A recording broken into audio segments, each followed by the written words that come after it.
Right, the disgrace of John Key.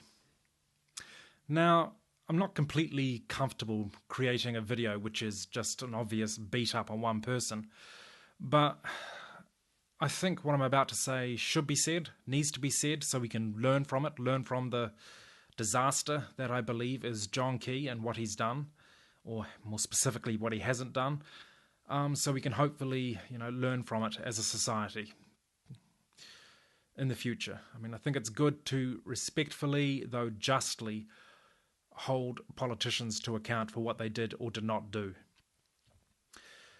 Now, John Key, just before he came into power, wrote a speech about the property market that I could have just about written myself. It was bang on. He showed absolutely clearly that he knew exactly what the problem was and exactly what needed to be done about it. Primarily getting rid of the metropolitan urban limits that create the bidding war from hell on land supply, which in turn drives the cost of land all the way up to the very maximum of whatever the market can afford. Because if you create an undersupply, a locked-in undersupply on a fundamental need, then everybody goes into hysteria mode to not be the guy that misses out. And that's exactly what I said would happen, and did happen. It happened probably more like 15, 16, even 20 years ago. That's when it started to happen. Those policies were facilitated with the Labour Party, who stood back and let them happen. They stood back and let local councils employ metropolitan urban limits. But the bidding war from hell, the serious inflation, the really, really crazy inflation, happened under John Key's watch. John Key, when he got into power, virtually owned the National Party with a huge majority. He could do almost whatever he wanted compared to other politicians. He could have created free-to-build zones or outlawed the metropolitan urban limits as soon as he got into power. Easy done. And he made lots of noises along with the National Party to pretty much do that. But when he got into power, he did nothing. Absolutely nothing. And what happened was, it's all history now, Auckland properties going for medians from $500,000, which is in itself way too much, all the way up to $1 million. And to a lesser degree, but still devastating degree, the same disaster all over New Zealand. In particular in places that have a healthy labour market where people earn the money to allow the prices to inflate in the great bidding war all the way up to those crazy heights. Now, the disgrace of John Key is that he didn't do what he needed to do. Again, he didn't outlaw those metropolitan urban limits, and there was no issue more serious, more pressing at the time, and still today, than to do exactly that, to pop that damn inflated bubble. What was John Key's key rationalisation, which he actually expressed? It was he didn't like the idea of people buying into a property market, paying, let's say, $500,000-$600,000, only to see their capital wealth, paper wealth, I'll have you know, I mean their property in itself is going nowhere, coming straight back to a corrected $200,000-$300,000. Now, for a right-wing party that believes in free markets to speak of employing policies of protectionism, which is actually what he's doing, to falsely protect one market, one part of the market, to protect at the expense of the other part of the market, is shocking. It makes no sense. You are falsely giving to one hand at the expense of the other. I mean, sure, if you have those capital values of houses cutting themselves in half, they're going to be tears. But if people choose to invest in a blatantly inflated asset and it sees its correction, too bad. You can't force people forever and ever to pay $500,000, $600,000, $700,000 for your property just because you had to and made a bad decision. I mean, that's nonsense. And from a socialistic perspective anyway, which is effectively where John Key was coming from with that, the truth is, if people see their paper money collapse from $600,000 houses to $300,000 houses, it's just paper money. They still have the same house, they still have the same mortgage. Their lives are not materially affected. However, if you allow the property market to correct, all those new entrants people coming into the property market, all those young people, the first home buyers, they get a massive boost if they don't have to sell their lives to the banks, if they only have to pay $250,000 for a new house. Huge boost.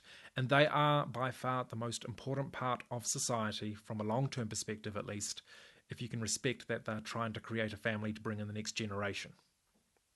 So what was the right thing to do? Pop the damn bubble, and the sooner you do it, the less painful it's going to be, and the less destructive it's going to be. Did John Key know that? Yes, he did. Oh, he did. I saw the speeches. I saw what the National Party said it did. I followed it right through from the beginning. I created the pamphlet, the Real Deal pamphlet, which spelled out the situation. I posted it to every parliamentarian. They all knew. Every damn one of them knew that this disaster needed to be popped. So why didn't he do it? Why didn't John Key just get in there, take a deep breath, and drop that damn guillotine on the metropolitan urban limits and made headroads into other aspects of it as well? I have to admit the MULs aren't the only aspect, but they are central. So why didn't he do it? Because he was worried that if he collapsed the property market, then all those core National Party voters would look at their paper money wealth, take a huge chunk down, and therefore they wouldn't win the next election.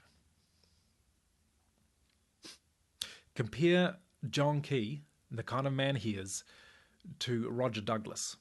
When Roger Douglas did the painful reforms that New Zealand had to have, which basically stopped us from turning into a Venezuela, in the 80s, he did it with the understanding in his mind at the time that he would lose the next election. So why did he do it? Because he thought, shit, mate, we don't have any choice. We have to. It's the right thing to do. If we lose the next election, we live another day. Incidentally, he won the next election, but yeah. John Key should have taken the exact same position with the property market. He should have said, if we lose the next election, so be it. This is too big. This is too huge. We've got to do it. And if he did that, who knows, he might have won the next election. But he didn't. He preserved the property market's hyperinflated state, allowed it to inflate even more, with immigration fueling the problem as well. I mean, immigration shouldn't normally be a problem in a property market if you've got flexible supply, if people are allowed to build at natural costs. But when you choke off the supply and lock it down, immigration does become a problem. It allows it to inflate even more. But John Key allowed the bubble to go on for 9 years, for 3 political terms, because he didn't want to lose that next election. Yeah, a very, very different person to Roger Douglas, who, for all his faults, did actually save the country in the 80s. What John Key did was an absolute disgrace. He created this disaster. He created incredible levels of homelessness that we have now because he didn't do the job he was supposed to do, and he could have done. Now, I don't want to only beat up on John Key, even though he's just basically probably a sociopathic little slimeball, or a little shit, who loves to win for the sake of winning, a little boy who never grew up, as it seems. I mean, it's not just John Key, it's all those key players in the National Party and all the members in the National Party who could have packed up a real stink, but instead towed the party line.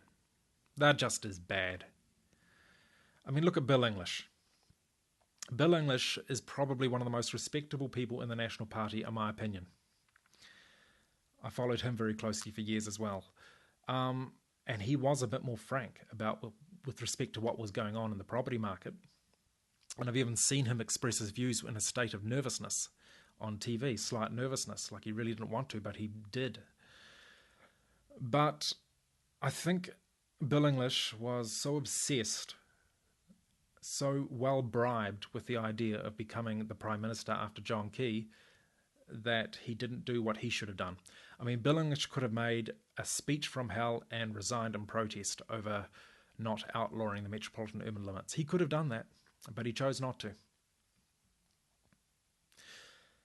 Instead, he allowed John Key and Nick Smith, Dr. Nick Smith, our $1 million minister, as we call him, to produce fake solutions that they knew damn well was fake.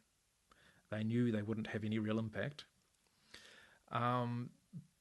He allowed them to go ahead and do that to create the illusion of progress when they knew there was no progress, to win those elections going forward.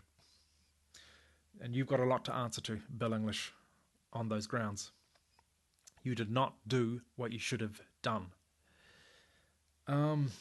Yeah, and the one politician other than John Key that I think is basically a sociopath, as far as I can see, is Nick Smith, because when you understand how to achieve housing affordability as well as I do, when it's as clear to you as it is to me, you really get to see what these politicians are doing. It's like a crystal ball to interpret them through, because they're not as dumb as they look. Nick Smith was brilliant. He is the best weasel worder on this issue that I have ever seen. I mean, John Key, he knows how to pick his man. The way he talked crap, he even tried to redefine what affordable housing was. Not 3 times medium incomes, but 5 times medium incomes. He was a shocker, Nick Smith. Yeah, just pure weasel words, but he did a fantastic job of it, of hiding the fact that, hiding the more blatant fact that National was doing absolutely nothing about affordable housing issue. So, I mean, it's not just John Key, it's the slime balls behind him, and what he's done is a disgrace. Originally, I supported John Key. I wanted him to be the leader of the National Party, because even though I knew Don Brash was a much better man, I saw John Key as the sort of person that people would be more inclined to vote for, because Don Brash has got a bit of an old hard-ass sort of a flavour to him, like, Wah! Whereas John Key is more like, a Captain Cuddles sort of a guy, reasonably good-looking, and the sort of person that people won't be threatened by because he doesn't come off like he's going to, give someone a headbutt or anything like that. But he's screaming reeked of little shit, and that's exactly what he was. In practice, I was always worried about that, thinking that, I wasn't surprised that what happened. I could just sense that he was capable of it. He was that sort of a person, and sadly he proved to be that. Anyway, the National Party is now in opposition. Strangely, they really should have been the government with Winston Peters. That would have been the more democratic position for them to be in. But they have no moral authority. I'm no fan of the political left, but they have no moral authority. They have no credibility. They're in no position to criticise the current government, because their disgrace on what they allowed to have happen in the property market is too obvious and too unforgivable. They are nothing but vote hunters, and that is absolutely clear. They won't risk an election. They'll rather fuck the entire country than risk an election for the National Party. We've seen that.